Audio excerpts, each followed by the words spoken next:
Yeah, when I'm with you, I'll take a chance.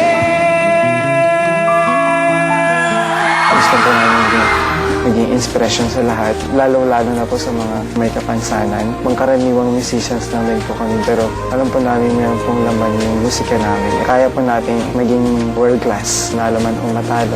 Please po naging part po kami sa history ng Pilipinas Got Talent. And we are so proud na buong mundo po napapanood po kami.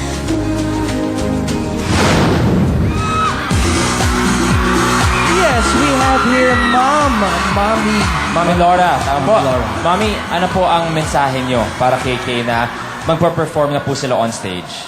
Okay, Ezra Band, you pursued your dreams, you continue to believe despite all the difficulties, and the fight is getting tougher this time, so it's time to level up, have faith in Him.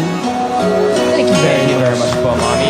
Ngayon naman, tingnan at pakinggan nyo na lang sila. Dahil ito, ang keyboardist pa lang, nakakabilib na. Pasok natin dyan ang kanilang percussionist, ang guitarist na talaga naman bumubuo sa perfect acoustic sound nila, di ba, Luis? That is right. At syempre, ang vocalist nila na for the first time, kakanta ng isang kanta na originally sung by a female. Aba, aba, aba. Well, please welcome from Davao, Nor, Jester, John, and Kay, the Ezra Band.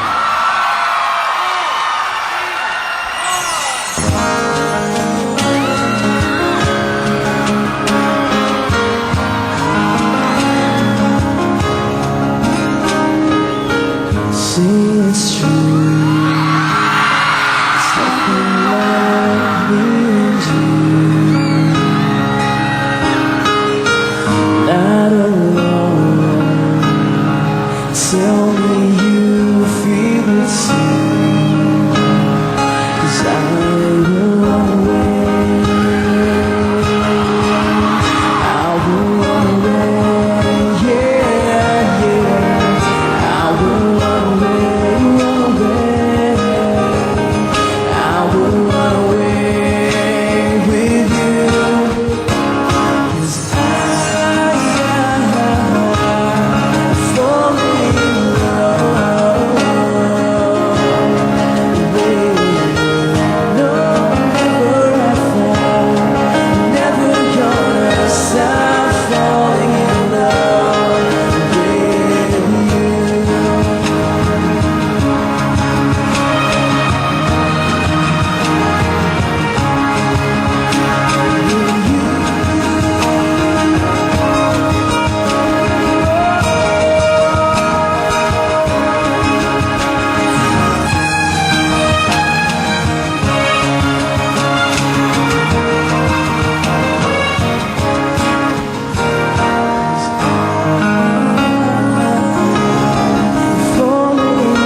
The Ezra Band! Ezra.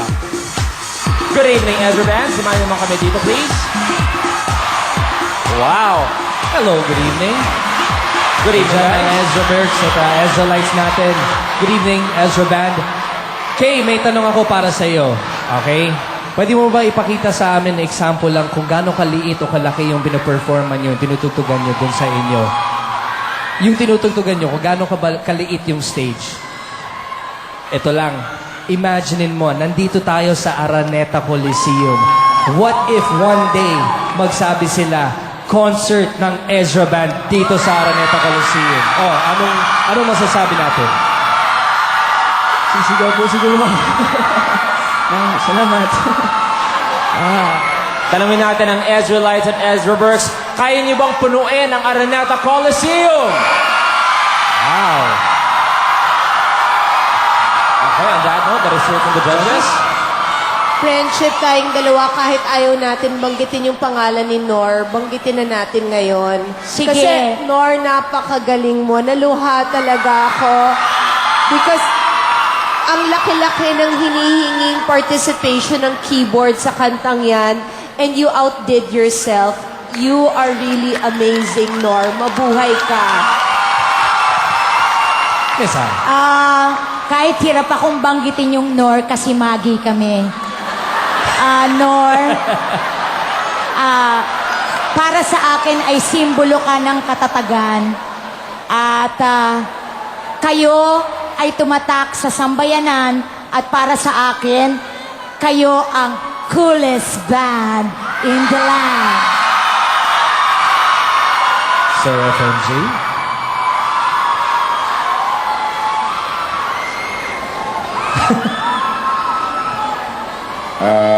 You have come a long way. And tonight, I think, is the best performance that you have done. Thank you very much, judges. Thank you. Ngayon, kung gusto niyo na ang Ezra Band ang maging kauna-unahang grand winner ng Pilipinas Got Talent, all you have to do is remember PGT space Ezra. Again, that's PGT space EZRA. Pero mamaya pa po mabubuksan ang mga voting lines namin. So chill muna kayo. Take a Chill chill muna, pill, Lord. diba? Take a chill pill. Thank you guys. Ezra, thank you very much. Maraming salamat. We'll see you. Thank you Good very luck. much, Ezra Band. We'll see you later.